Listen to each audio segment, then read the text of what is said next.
This is Atasa. I'll be using her for most of my braid tutorials. In order to get a straight line, you want to make sure your comb tail is sharp and the head is sharp as well. You want to place the comb in the middle of the face, which is usually guided by the nose.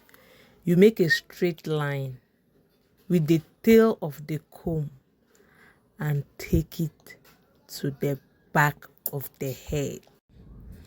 If you are new to braiding, this is the first part you must learn.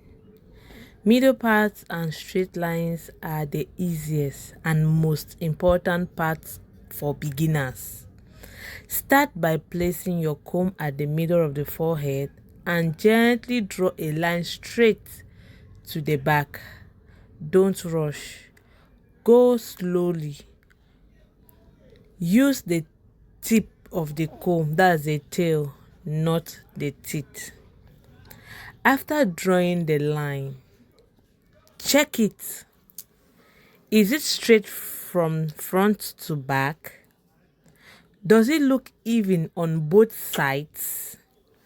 If it's not perfect, that's okay. Beginners don't need perfection. They need improvement.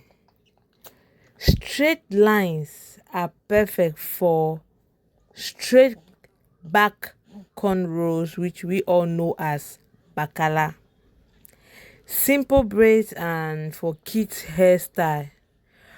Practice this path again and again. This alone will improve your braiding a lot. After making sure your middle line is very straight and equal, now we'll go ahead and decide on what to do with this hair. So I will just be showing you on how to achieve cornrow, which is bakala, on a head like this. You notice some people do their cornrow, it's looking left and it's looking right, it's not straight. Some are bigger than others.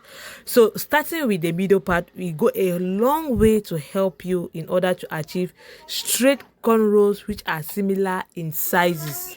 Now we will start working with one session. Here we'll be doing 8 cornrows. So now doing 8 cornrows means that this section we have 4 cornrows. In order to achieve 4 cornrows, you need to divide this section into 2 equal parts, just as you see me do in the video. I'm going to section this part into 2 while making sure that the 2 sides are equal. And then we'll go ahead and divide each section again into 2. Then we'll do our cornrow. By doing so, you will notice most of the cornrows we have equal sizes, and all of them will all come right to the back.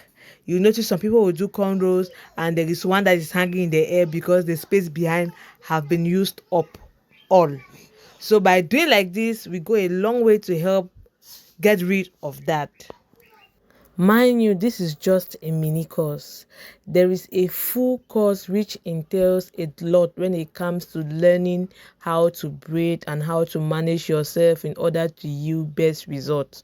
If you enjoy this tutorial or this mini course, do well to enroll in my full course. There is a lot that needs to be taught. So if you are interested in my full course, do well to get to me.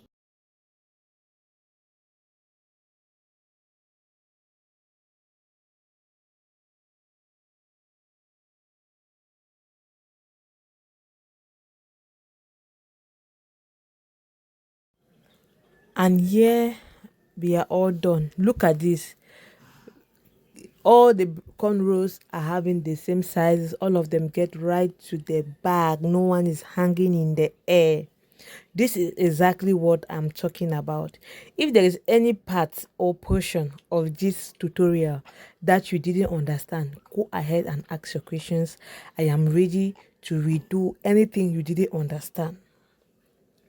After doing like this for one section, you want to go ahead and do same for the other section, and by doing so you will be achieving all 8 cornrows, similar sizes, and all will get right to the back. This is just the basics.